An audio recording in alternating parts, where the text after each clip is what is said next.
It's Friday, August 23rd. I'm Adam Walsh, and this is The Signal. Today on the show, we're asking, can you hack it? My guest, actor, writer, and producer Renee Hackett. It's a podcast idea of hers, a show that takes big swings at the curveballs that are thrown at women. Renee's belief is that when it comes to the hard stuff, they can hack it.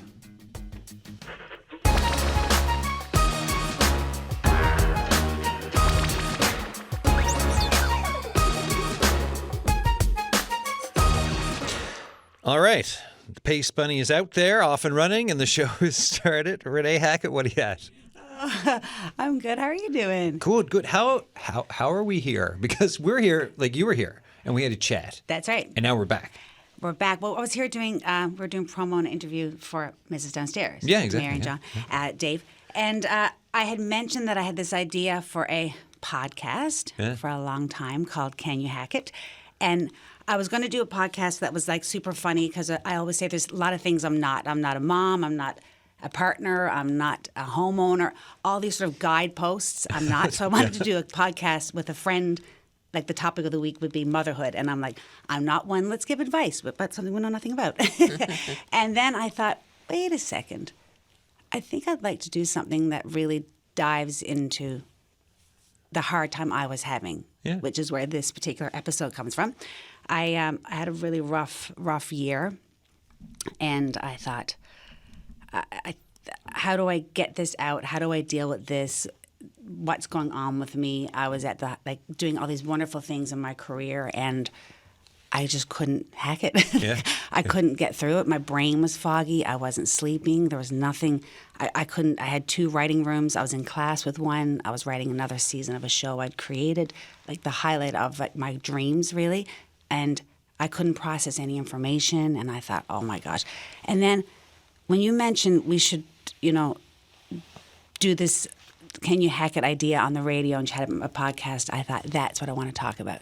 Menopause. I want to talk about the things that happen to women that are curveballs, that are thrown at us, that out of nowhere all of a sudden, you're like, what is going on with my brain, my body, and life in general? And I thought I want to answer like that question. And I think we can hack it. And I think we're seekers of information and conversation, as am I, for sure. And that's where it comes from, I think. Yeah. This is one of the things I really love when I have guests on and they're like, I got an idea for another show. I'm like, okay, well, if it's about messing around the radio and finding, especially once we came into a focus that you just mentioned, I was like, this is, of course, something that's super important to have on the radio and do. Yeah.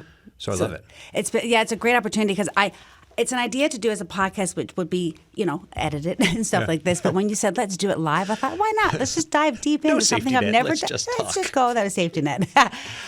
So I appreciate this opportunity. And then I went to Toronto, and a dear friend of mine, Pauline, she works in human resources, and she introduced me to these 2 women who are opening a clinic about menopause. So it all just started to fold together. Bernie and I had done a sketch fest where most of our skits with Dana Podicum, Broad Skitty, were about menopause, and I thought it's all just coming together. I was going to say, because you brought a friend, give us the I can do the introduction. It was much better if you do.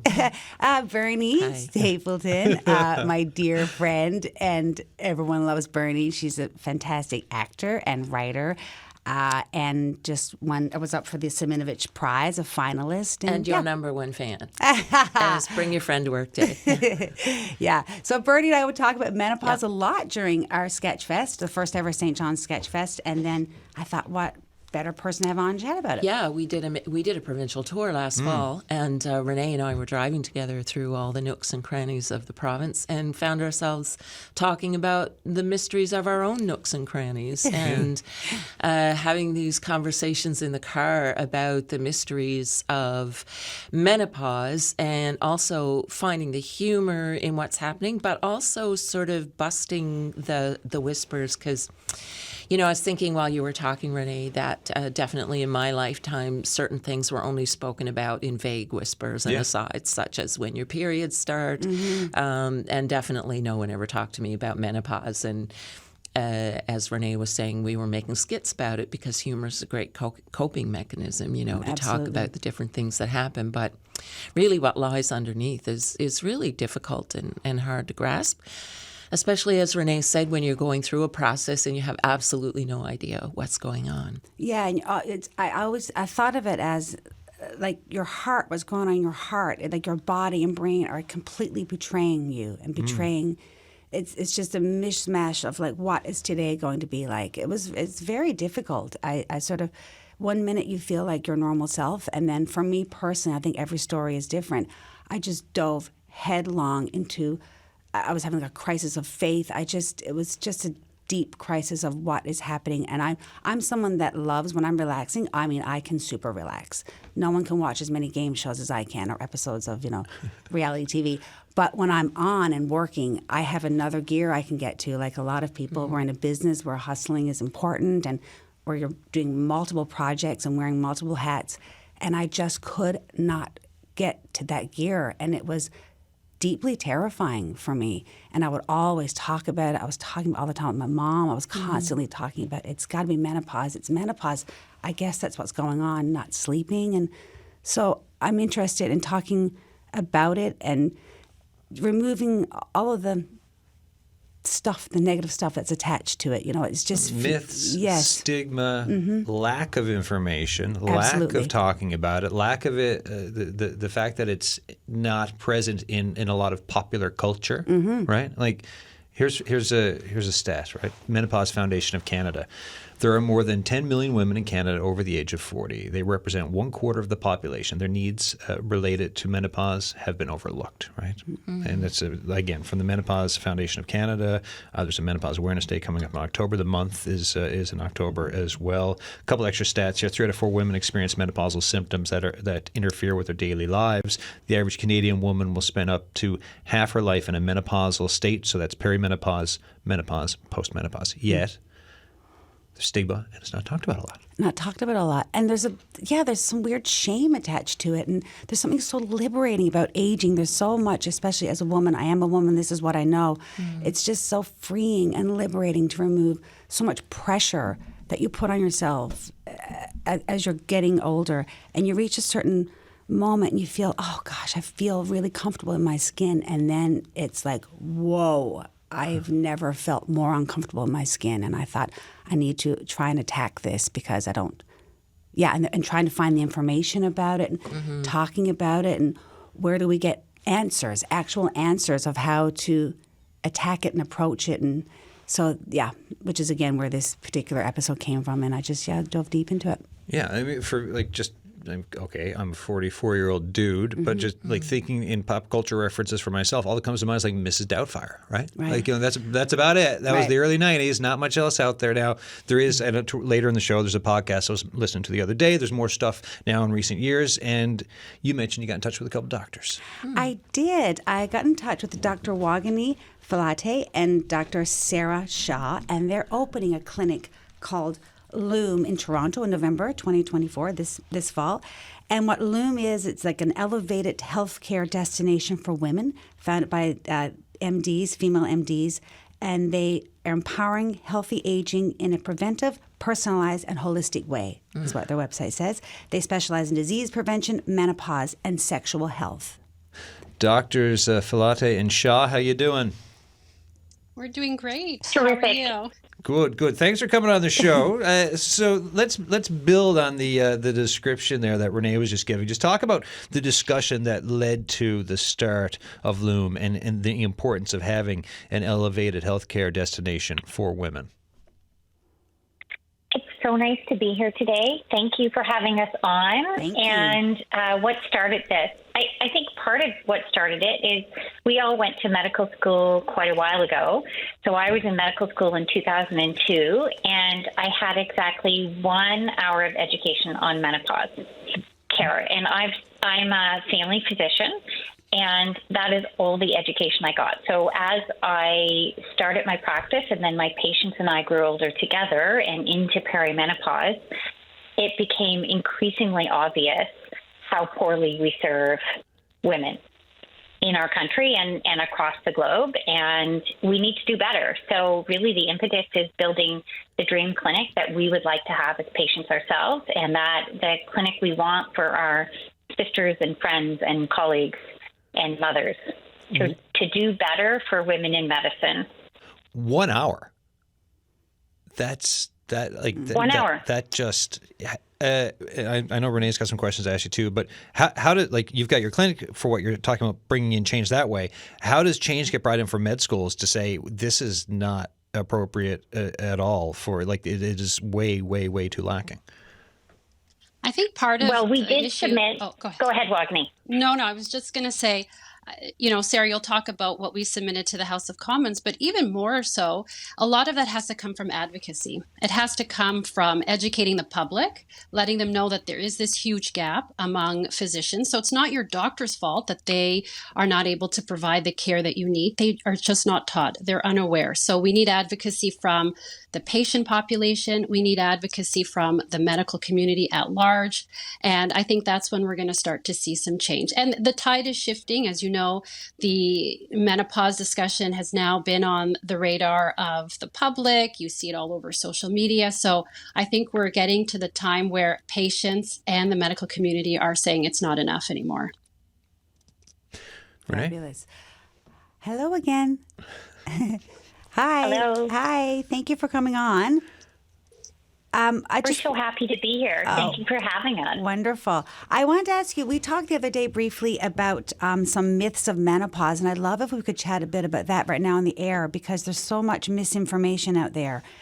I think first and foremost, the whole idea about HRT and the danger of it, and the Women's Health Initiative that was done, the study that was done in 2002. Do you feel like elaborating on that and sort of debunking the myths from that, maybe? Sure. So that study was stopped prematurely in 2002, and that's when I was in medical school, and my 1 hour lecture primarily consistent of take all women off hormones. They're unsafe. We know now that actually there are a lot of benefits from hormone therapy. It may not be the best choice for every woman, but for many women, it can be incredibly helpful. It is the gold standard for treating vasomotor symptoms, which are symptoms like hot flashes, night sweats. We also know it's very important in terms of preventing osteoporosis and fractures, which can really derail a woman's life. And beyond the indications, there's actually many benefits for hormone therapy in the right woman at the right time. So we need to be talking about hormones early in a woman's life, because we know that there's a window of opportunity within 10 years of having your last period and under the age of 60, where actually hormones are very safe for most women. But it's really about a personalized discussion with your physician about what are your symptoms, what are your hopes to gain from hormone therapy, and what are your risk factors. I think on that note, I was wondering, is there any sort of defined timeline of like perimenopause, menopause, and postmenopause? Because you hear it's like 10 years from someone, 5 years from another. Like, I wouldn't be able to really tell you what state of that I'm in or what phase. Like what? Yeah. Yeah, that's a great point, Renee, and comes up a lot.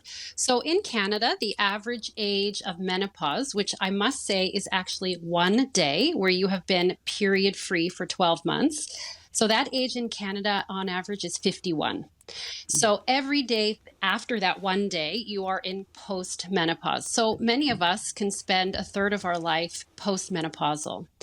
And really what we mean by perimenopause, it's really the runway up until that day of menopause. You don't really know when it starts. It may coincide with some changes to your menstrual cycle. It may coincide with some symptoms. And for the average woman, it can last up to 7 years. But I must say, for certain of us, so those who are Black and non-white people, actually the length of time we spend in perimenopause can be 10 years plus. So you can even have symptoms that far outstrip those 7 years, and it can be really debilitating. Wow. Yeah. And Dr. Philott, sorry, go ahead, Dr. Shah. I was just going to say, Renee, when you talked about you used the word crisis, of really feeling like you're in a crisis. And I think this is not uncommon. There are a smaller group of women which they really fly through that perimenopause period, but 10% of women have such debilitating symptoms, they leave the workforce, and they really struggle on a day-to-day basis, these symptoms can be very serious. And unfortunately, women don't know that they're very treatable, that there are many options for women to help manage those symptoms well. Just going to ask Bernie here, did you have any did you go through anything similar, like some symptoms that were just, you felt like you were in a crisis mode or? I just love this conversation, but actually my experience was the opposite, and I'm considerably older at this point at 65. But, I remember it was very shocking to me in my 40s when I was first told I had osteoporosis. And a male doctor very offhandedly saying to me, well, your days of having kids are over. And the shock of it and the humiliation, and then dealing with things like bone density and, and making skits on stage about hairs growing in my chin, like trying to find a persona that matched the things I was going through in a youth-obsessed culture. Yes. And, and sort of like going into the grocery store and people say, how are you today? And, never having the opening to go, well, let's talk about the menopause right now. So I never really had, I think that's the really crazy, scary thing. Sorry to use the word crazy because we often feel like that's where we're headed.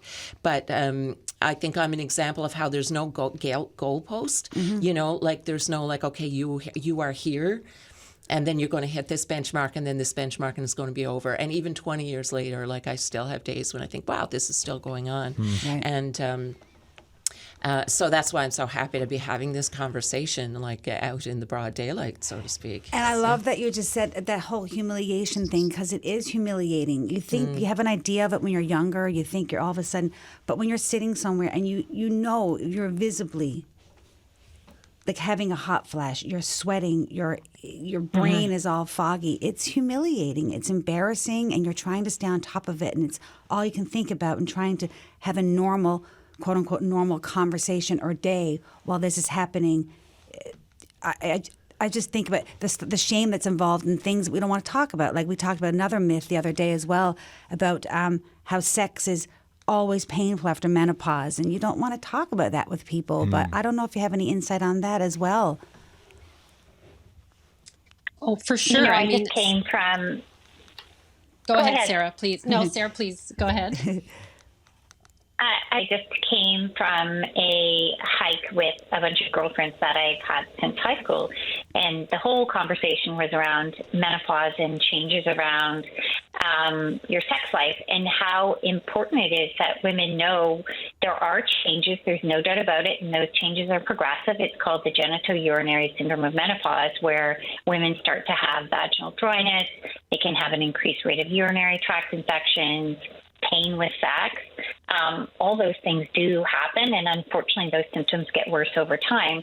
But we have very simple, effective, incredibly safe treatments that are just not being offered. And we need to be talking about it, and we need to teach doctors how to prescribe it, because this is very straightforward to treat. And my wish is that it becomes a standard of care, is that when you go to your doctor when you're 45 or 50, we introduce the idea of lubricant moisturizers and vaginal estrogen right from the very beginning, that changes are normal and we can treat these changes very safely. We need to talk about this openly. I agree. And women shouldn't have to beg for it. And often I think they do have to. The word humiliation is very apt. They feel very humiliated to go and have to ask their physician for it. And then if the physician isn't trained or doesn't feel agile in prescribing it, then they feel like they're having to ask multiple doctors or wondering what's wrong with them, that they're having this problem. Dr. Shaw, I'm wondering, with everything we're talking about with this conversation, what does our society look like if we talk about this more, right? If you've mentioned it's more on social media now, so there's a change that is happening. You've got your clinic, more will hopefully follow. What happens if this is more in the public consciousness for discussion, do you think, in terms of women's health? I think we have more people who stay in the workforce. First of all, we know 10% of women are leaving. We know that there was a report that came out from the Menopause Foundation of Canada just this past fall that this costs our economy $3.5 billion a year in lost wages, hours, women who really should be at the top of their game after decades of experience because their symptoms are unmanaged, they're leaving the workforce. So I think we keep more women in the workforce with expertise and skills and knowledge that they've accumulated over years. I think women are often the fabric of their families and their communities, whether it's paid or unpaid work, and they're happier, their mental health is better. If we talk about this as a normal developmental stage of life, that just like we do when I take care of kids, there's times in a toddler or a child's life where we know they need more support. If we simply step in and offer that, I actually think we have women who are happier, healthier, and much more engaged in their families and communities. This has a ripple effect throughout society when we keep our women well. And Adam, can I just add one other point to that? Yeah, I was just going to ask if you could. Yeah, so one of the hopes I have by bringing this conversation to the floor is I want for our children, our boys, our girls to really understand all the changes in a woman's life. We do a really good job educating our girls when it comes around learning about what puberty means. We get them ready for their first period. In fact, it's often a time of celebration in certain families and in certain cultures. We prepare our girls and young women for them to know what to expect when you're expecting, right? If you choose to have children, what that experience is like. We give them timelines for appointments, when to get checked, what to do. But yet we don't do a good job on the third half, which is perimenopause. We do the puberty piece well. We do the pregnancy piece well. We're missing out on that last third. So we need to bring the young girls full circle onto what to expect. And my hope, I have a daughter, and I hope that by bringing this conversation forward, destigmatizing it, I hope for her that she can break through glass ceilings. And I always tell her the glass ceiling is going to be your new floor going forward. Oh, you're going to make me cry. Yeah, same. That is really beautiful. There's a beautiful nobility about coming through the other end. I do want to say, I'm very grateful to be the age that I am and to be able to come to terms with aging and especially in the world that Renee and I struggle to survive in, the performing arts. Yeah. It's very unforgiving. Yes, it is. But, it's great to think that a conversation like this with Renee and these doctors can sort of offer an awareness that you're not an other. You don't have to set yourself in an other world, that you're there alone. There's incredible relief in that is almost palpable right now. Absolutely. It's interesting. I was doing this year working on a lot of stuff with women my age and a little older, and it was just so great to have conversations with people who are having different things happening to them and just feeling like you're not alone in it, because it is alienating. But when you feel, for me, personally, I felt really alienated. I sort of alienated myself because I could not deal with things the way I could even 6 months before. And to be very honest and open, I just started HRT about 3 or 4 weeks ago, and it has, for me personally, been a tremendous help. I feel like myself again, and I just had to. We talked about this the other day, Wagner and Sarah, about bioidentical versus I don't even know the other. The sort of idea that is there a difference between what you would get from a naturopath versus a doctor will say? Yeah, so that's a very common question that we get asked all the time. So the term bioidentical really means similar to what your body makes. So where it has really come into the lingo is it was a term used mostly in the alternative medicine community, so in the naturopath community. And what really they're saying is compounded bioidentical. So unlike the bioidentical HRT that you can get from your physician, where the estrogen or the progesterone are similar, if not identical, to the kind we make ourselves, the ones that are provided by the naturopaths are mixed in a specialty pharmacy for you. So the problem with that is that they're not rigorously tested. We don't actually know how much of the medication really gets systemically absorbed. It's not researched. So we just want to make sure, and it's everyone's choice. You can choose the treatment that most suits your needs and your preferences. But we just want to make people understand that you can still get bioidentical hormones that are Health Canada approved, that have been rigorously tested, and we know are safe. Fabulous. I find it interesting. I mentioned about World Menopause Day coming up. It's the 18th of October, and the theme for World Menopause Day 2024 is menopause hormone therapy for this year. So There you go. Love it. Fabulous. I want to check I'm in. so glad you're feeling better, Renee. Oh my God! It leaps and bounds. Like someone said, you're like a different person. I'm like, no, I'm like myself again. I just feel That's what I hear again and again. Yeah, it's been for me, it's been fabulous. Yeah, definitely. I want to check, doctors, what's your time like? Because we're like the show goes for another half hour. There's a caller on who called in to participate as well. I'm just checking to see if you're still good to go, or if you have to go back to your practices, or where things are at with time for us for this live program. Oh, we're here for you. We're Okay. happy Okay, to cool. continue. All right, sweet. Yes. All right, well, Yay, love it. All right, we'll keep the party going. You're listening to The Signal. I'm Adam Walsh, and today we're asking, can you hack it? It's a podcast idea from my guest actor, writer, producer, Renee Hackett. The idea is to have a show that takes big swings at the curveballs that are thrown at women, and Renee's belief that when faced with the hard stuff, they can hack it. Today's conversation, if you're just tuning in, focuses on women and menopause, their experiences with it, thoughts on it, and why it's so important to talk about it. Now, if you are out there listening and you want to join this chat, the numbers to call, 709-722-7111, 1-800-563-8255, or you can email us thesignal@cbc, thesignal@cbc.ca. Also, with Renee Hackett, we've got Bernie Stapleton in here, playwright, author, and actor. Plus, we still have our friends from Loom on the line as well, Dr. Wagani Filate and Dr. Sarah Shaw. So there's lots of voices, and now we're going to go to Trish, who's on the line from Paradise. How you doing, Trish? Hi, I'm good. Thank you. Hi, everyone. Hi. Hi, Trish. I'm just going to take you off speakerphone. There, it's much better. Hi, Renee. Hi. Hi. I actually met you at a couple of functions, and we just became Facebook friends, so I kind of know you. My name's, I'm not going to say last name right now, but I just have a personal few questions. I don't really have a group that I talk to about menopause. I've been so busy, and I'm going through menopause, and I have that the dried up issue. I'm seeing a gynecologist, and she gave me the cream for the first, what they start you off for. What's the word? I can't think of it now. When you're... I wouldn't know with Dr. Wagani or... The GSM, genital urinary syndrome of menopause, maybe? Well, Estrogen cream? Estrogen cream, yes. Estrogen cream.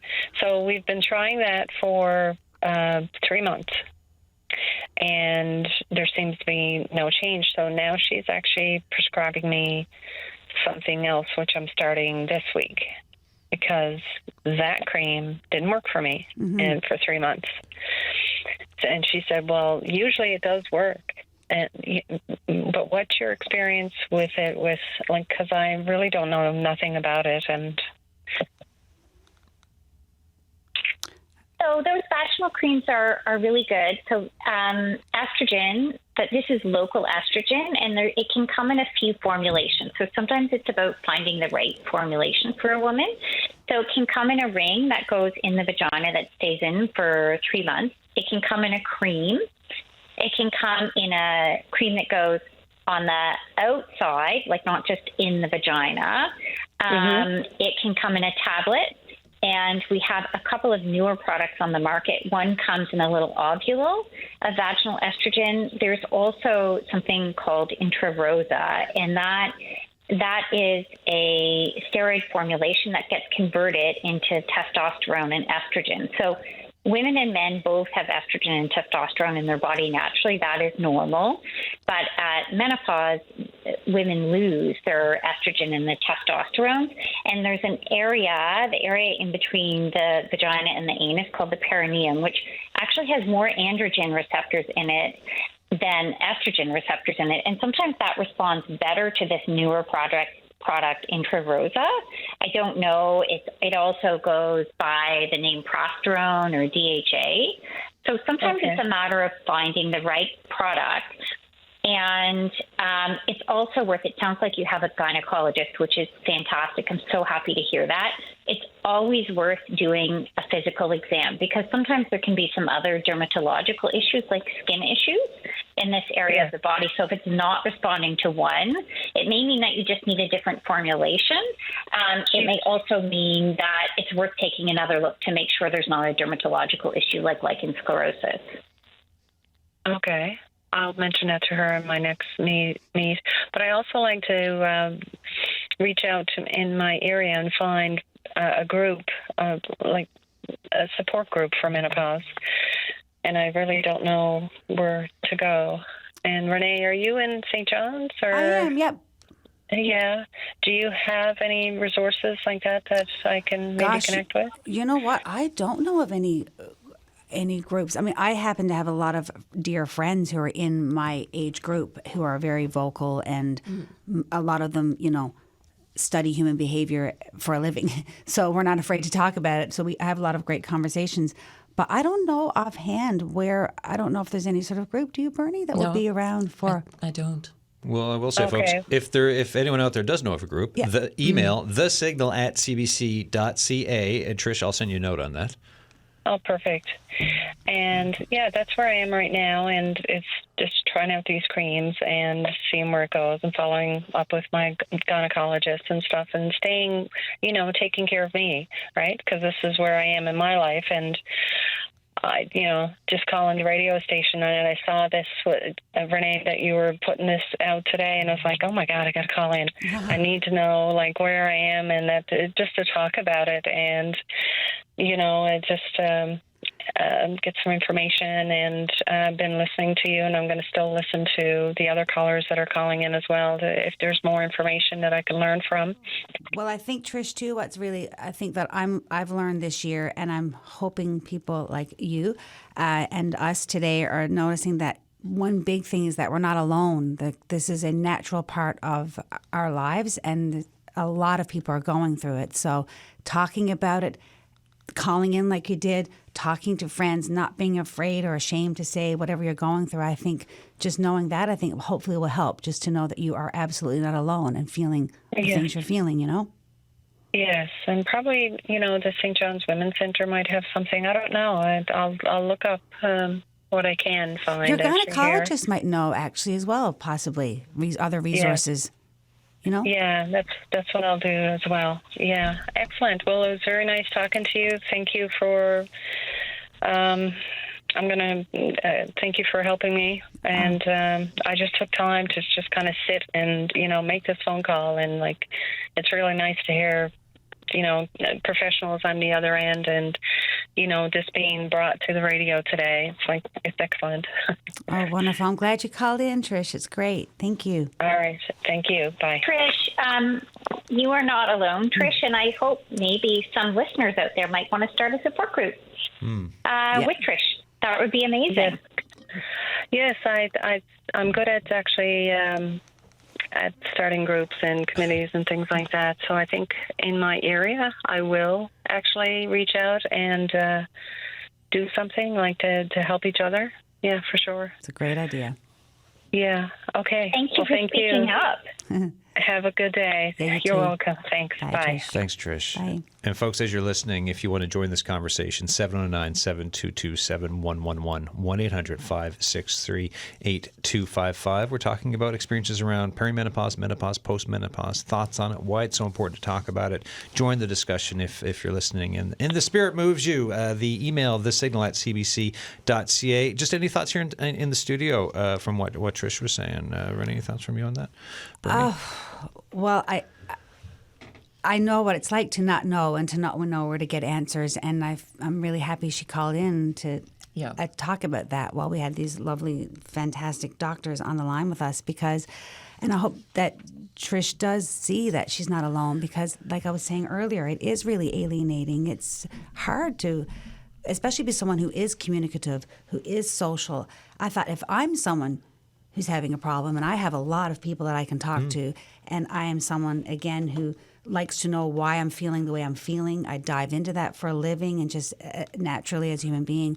I thought, if I'm having a hard time figuring this out, there's got to be people who have no community, like Trish was just talking about, So Yeah. I think it'd be a good idea to start a group. And it's great also to talk about the things that are sort of beyond the stereotypical things we understand, like the hot flashes or forgetfulness, and those are all relevant things. But it just sort of, when Renee and I and Dana Puddicombe were doing our group Broad Skitty, we didn't know how our humor was going to be received because of the subject matter Absolutely. we were inside of. We weren't sure because we were, sort of talking about everything from going in a room to do an audition and, to trying to date to, basically just survive while not really knowing who you look like anymore, and Losing your libido. losing your libido. We had a whole skit devoted to that. It was great. Renee's character was trying to find her libido in the Lost and Found, At the cop station. At the cop station.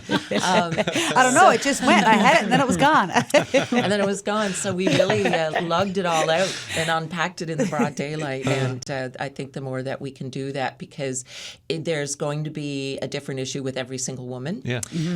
There's no template. And also, I think something else that I've also realized is that it is happening to women younger than we think. Yeah. I think, yeah. We just got a text in from Florentina. And this is Trish, if you're still listening. Here's from Florentina. There is a Facebook group, NL Menopause Support. So there you go. Smash the subscribe button on that one. I want to go back to our doctors on the line, Dr. Filate and Dr. Shaw. Dr. Filate, building on Trish's call, right? So she talks about, she had some questions that she was asking. What can lead to a better menopause for women? Oh, Adam, that's such a great question. I think going back to Trish's point, community and knowing that you're not alone. We know 4 out of 10 women feel alone and are unprepared for menopause. So really feeling that sense of community so that you can share your experiences with other like-minded women. Education on the symptoms of menopause. We were talking earlier that it's not just the hot flashes, the night sweats, the low libido. There are over 30 symptoms associated with menopause that may not be on people's radar. For example, things like skin itchiness, muscle pain, joint pain, ringing ear, itchy ear, headaches, sleep disturbances. We could go on and on. So educating women that to look for these signs, right? Some of the things that are outside of what we normally talk about. I think for me, those are what would really get women started to really have a good menopause. And to know that it actually gets better, right? With the right treatment, with the community. And, when you're on the other side, there are so many women who talk about this sense of clarity that comes over them, right? And let's not forget, when we're in our 50s, that's really when the magic happens. We are so much more experienced. We have so much to offer. I remember seeing a post on social media. Some celebrity was saying, she's in her 50s now. And when she was younger, she thought of 50 was she would be sitting at home with a quilt across her lap, watching soap operas, and she's building businesses. And, so this is really a time for you and a time to thrive. So I just want to, give people that hope that it's not all doom and gloom. There is clarity and light at the other side. And on that note, Dr. Filate, I know you're a sleep expert. We should actually plug your book, which, what's the name of it, Dr. Filate? Well, it's unnamed. Okay. But, That's why you couldn't remember. Yeah, exactly. It's something I'm working on that will come out in 2026. So I'm really excited about it. And the book is going to be about talking about why sleep is so challenging at this stage. I see so many women who come to the sleep clinic in their 40s and 50s and say, wow, the wool has been pulled over my eyes. I had no problems sleeping. And now it's hard to fall asleep. It's hard to stay asleep. I wake up, my eyes peel open at 3:00 in the morning and I can't get back to sleep. Yeah. And my goal with the book is to educate women as to why that's happening. So there are physiologic reasons. So changes in our estrogen and progesterone affect our sleep. We also have sleep disorders that become more common at this stage of life that many women are not at all prepared for, things like sleep apnea. And the menopause symptoms themselves can impact our sleep, from the hot flashes, the night sweats. Mood is a big one. I don't think we've talked about that yet. So symptoms of depression and anxiety can also impact your sleep. And I wanted to, spend time talking about that and then provide women with like a toolkit. Okay, now that you've heard of all this, what can you do? What are actionable steps that you can do starting tonight to really take back your sleep and reconnect with it, because it's such a vital part of our overall health. Absolutely. And there's a wonder when you're going through it. It's like, will I ever sleep Will I through ever the night sleep again? well again? Yeah. Yep. Oh, my gosh. So common. It's so common. What are a couple tips for sleeping better? It's a great question. No one likes it when I talk about these things because they're so hard. I say they're easy, but they're hard, right? So the things are, keep a consistent bedtime.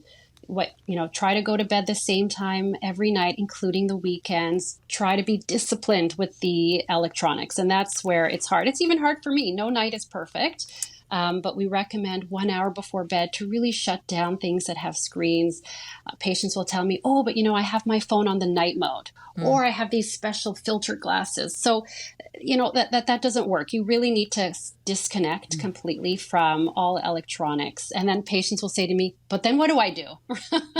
Right? Well, pick up a book, listen to music. I often tell patients, for a lot of them, they have so many ruminating thoughts and anxious thoughts that, once you start going down that path, it's so hard to settle and go to sleep. Grab a notebook, grab a journal, write out all those worries that you have. And just simply that act of transferring them from the mind to the paper can also help calm you down. And, tell your partner, tell those in your life that, I'm making sleep a priority. And I always say, try practicing saying no. No, I'm not going to watch another Netflix show. No, I'm not going to keep scrolling on the internet. No, I'm not going to have the glass of wine before bed, because I know that's going to impact your sleep. So those are some of the things that you can do, starting right away to get a better night's sleep. I love that idea of writing things down, because it's true, your head just goes. I don't know, and like you were saying, things, especially during this phase, like night sweats, hot flashes, all these things that impact sleeping, particularly at this age. But the brain starts going, sometimes. And I love the idea of taking it from your brain and putting it on paper. I think I might do It works. that. It works. I love that. I also love the idea of that we touched on earlier of, how we sort of furtively celebrate periods. Like when I was a kid, it was like, who got their period first? Yeah. Who was going to be able to get off from the gym, and having baby showers. And maybe we can do things for ourselves, like, okay, I'm going to have a hot flash shower today, or on the weekend, or, sort of a slumber party where nobody sleeps, or I don't know, but small touchstones that we can make ourselves feel better about. Infuse humor into the conversation. I say to patients, you should ask for your gift basket. Love once that. you get in menopause, right? When you have your baby, you're gifted all this stuff. Like, where's my fruit basket now that I'm postmenopausal? That's what I want people to celebrate. Oh yeah, we're starting that. We're starting that. We all talk about, my friend Dana and I, who was in Broad Skitty with us, our friend Dana, we talked about celebrating the small victories. Big victory. We're going to go and celebrate them and, have little parties and gatherings. So you were listening to The Signal. We've got Renee Hackett here. We've got Bernie Stapleton here on the line. We've got Drs. Wagner Filate, Dr. Sarah Shaw. For today's discussion, we're talking about menopause, perimenopause, postmenopause, experiences with it, thoughts on it, why it's so important to talk about. If you want to join this discussion, 709-722-7111, 1-800-563-8255. The Signal at cbc.ca is the email. Earlier, we heard from Trish in Paradise. Now we're going to hear from a different Trish, but in central Newfoundland. Hi, Trish. How you doing? Fine, thank you. Thoughts? Well, I'd like to thank you, both of you, for having this program on the air, actually, because I was reading a book, and I dropped my book because I have just been through this and been to see a gynecologist. And it's something, I'm postmenopausal, or whatever, and I'm in my late 60s, and it's something that a lot of my people my age don't discuss, and they should. Yeah. And I was going through a lot of suffering. I went through a lot of suffering for years, and pain and suffering and discomfort, not once thinking that it had to do anything with change of life. Thinking that there was an infection or something seriously wrong. And I was not diagnosed until finally I spoke to a woman doctor 3 years later who said, this sounds more like a woman's issue than it does anything else. And so it was. When you don't have a doctor especially, it is very difficult because I called a doctor to say to them that this is what I'm experiencing. And the doctor said to me over the phone, what do you want? And I said, well, I don't know really, because I don't know what the problem is. And he said, well, how do I know you're not sexually active? Well, I was speechless. I said, well, that was hard. So you have to keep going to a doctor and probably, keep going and not give up. Because on the second or third, fourth doctor, I finally got relief, and the gynecologist said it was a good thing that I came when I did. But I had there's not enough information out there. Yeah, you're so right. Yes, it really isn't. Yeah, and thank you for that beautiful phrase, change of life. In my Mother's Day, that's what it was called. And I just love that you also brought to issue the fact that it's lumped in as like, quote unquote, women's issues and shunted to one side. Yes. Thank you for saying that out loud. Yep. Yes. And I mean, I and another doctor too said to me, and I've had wonderful experiences, many doctors, but later on in life, without a family doctor, I went for the woman's issue, like go and get a pap test, and he was very upset with me for wanting one, and very reluctant to give me one.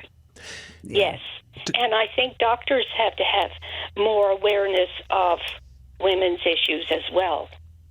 And we'll go back to the doctors. I agree, Dr. Shahar-Falate on this. Yes, I mean, I would say I agree. We need to do so much better educating our physicians. And I admire your advocacy and your resilience to keep going back. Well done, and to not give up. I'm so glad you finally had a physician who you could connect with and who could reassure you and bring some understanding to everything you've been going through for so many years. Okay, thank you. And I'd just like to say thank you very much for bringing up this topic, and it's really good for every woman to hear. Oh, thank you, Trish, and thank you for calling in. I'm so glad you feel better. I'm so glad you got some answers. Okay, thank you. Thank you. Thanks, Trish. You're welcome. Thank Bye you. now.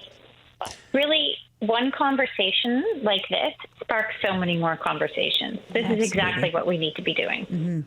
It really hits at the point that's been said a few times over the course of this show of folks, women realizing that they're not alone in this. And from Trish's call, that's what this is kind of making me think of. And again, as the 44-year-old dude in the conversation, to hear about like the stats I put out at the beginning of the show, right? More than 10 million women in Canada over the age of 40. They represent 1/4 of the population. Their needs-related menopause have been overlooked. So I just find it is I may not surprised, but at the same time, it is shocking that women will feel alone when it's something that every woman will with ovaries will go through. Yep.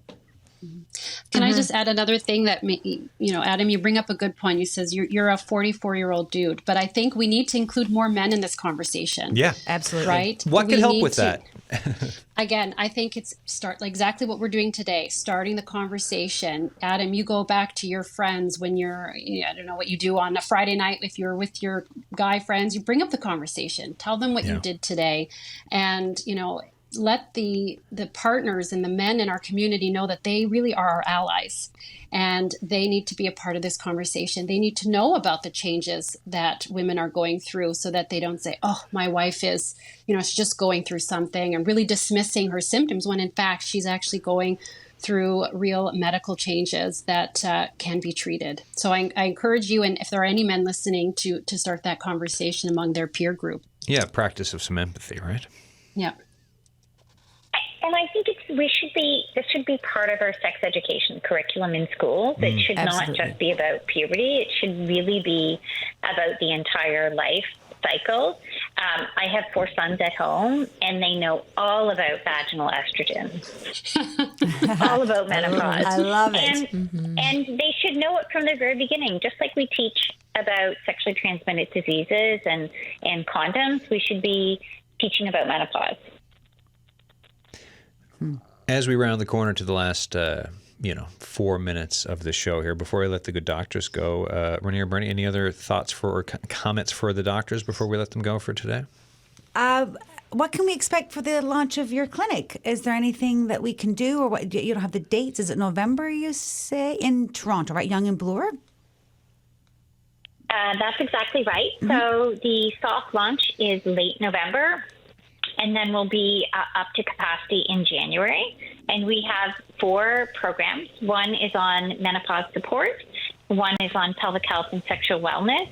We have a fulsome personal health assessment, and then we have a 4th program on health span. So it's really about living healthier longer and being able to do the things you want to do. And I would also just point some attention. We have an Instagram platform called It's Our Time Canada, and we're really trying to advocate to increase access and education around women's midlife health across the country. So we welcome anybody, men and women, on that platform. We provide free education on menopause and healthy aging. And we're also trying to advocate for a menopause billing code across the country. So currently, only in a couple of places, for example, Manitoba, can doctors actually get reimbursed specifically for doing menopause care. And we need to change that. And we need advocacy and public support, as well as physicians, to speak up. It's Our Time Canada on Instagram. All right, I just hit the follow button on it, so thank you very much for that, for both of you. And we're just about out of time, so I will say for Doctors Wageni Filate and Sarah Shaw, thank you so much. Thank you. Oh, Thank you. Thank you for having us. It was great. All right, be well and good luck with the launch. Thank you so much. All right, cheers. Thank you. You too. Take care. All Bye-bye. right. Bye. All right, Renee Hackett, Bernie Stapleton. 2 minutes left here. Any winding down thoughts from the show today? Hey, I think you can hack it, Renee. I think so. trying. Yeah. So we started this. Can you hack it? You've been hacking it through the whole show. Good job. Good job. I'm having a lot of fun. Yeah. It's been exhilarating, and I just love the conversation we just had. Thank you for coming in, Bernie. Thanks for inviting me. I'm really happy to be a part of the chat. Fabulous. No, with the doctors and the 2 calls we got there, plus the conversation through, and then both of you sharing, I think there's a lot there for folks, I think, to So take away much. from Yes. the conversation, hopefully. And like I always say here on the show, as you're listening, folks, if you have thoughts on it, the signal at cbc.ca. And all right, last, God, I don't know, 30 seconds left or so. If Go you have ahead. any ideas, I'm hoping to make this a podcast. I'm planning to make this a podcast. Anything you want to talk about in terms of women's issues, health, things we get thrown, things we have to deal with. I've received some emails about I want to do a different topic each show, motherhood, not being a mother, not being a mother, midlife, lots of different things. So if there's anything you want me to talk about or do a show about, you can reach me on Facebook, Renee Hackett, or at Ren Hackett on Instagram, or I'll just do that because my email address is too long and it won't. Yeah. And also, folks, and if you can't get in touch with Renee, just send me a note at thesignal@cbc.ca, and I can make sure the note Love gets that. And passed keep on. advocating for yourself, like our friend from Central. Keep advocating for yourself. Absolutely. If you're not getting answers. Yeah. Oh, and we can do a whole other show about advocating for yourself in the healthcare system, Yeah, from anything for sure. from women going through menopause to any other thing as well, right? Absolutely. And thank you voice so there. much. Thank you for having us. Oh, folks, thanks for coming in. This has been a great Friday show. I really appreciate the pitch and us getting it together. And this is great and hanging out for an hour of radio. So thank you to both of you. All right, folks. Friday's show is we're winding down there with the theme music playing and everything. And I will say, just to put it out one more time, right? Like if you have thoughts on the show, we've got a signal line. You can leave us a message, 709-576-5260, the signal at cbc.ca. As I look ahead to next week, looking to Monday, We're going to have a local tech startup conversation. So what you're going to hear on Monday, it's leaders who are from women-founded companies making strides in growing their tech companies locally, right? Local companies in a traditionally male-dominated industry. So we're going to find out what that's like, what the challenges have been, how it's changed over the last few years, and what else still needs to change for success for these women-founded companies. That's Monday on the Signal. Do tune in, and if you get a weekend out of it, I hope you get what you want. Thanks for listening.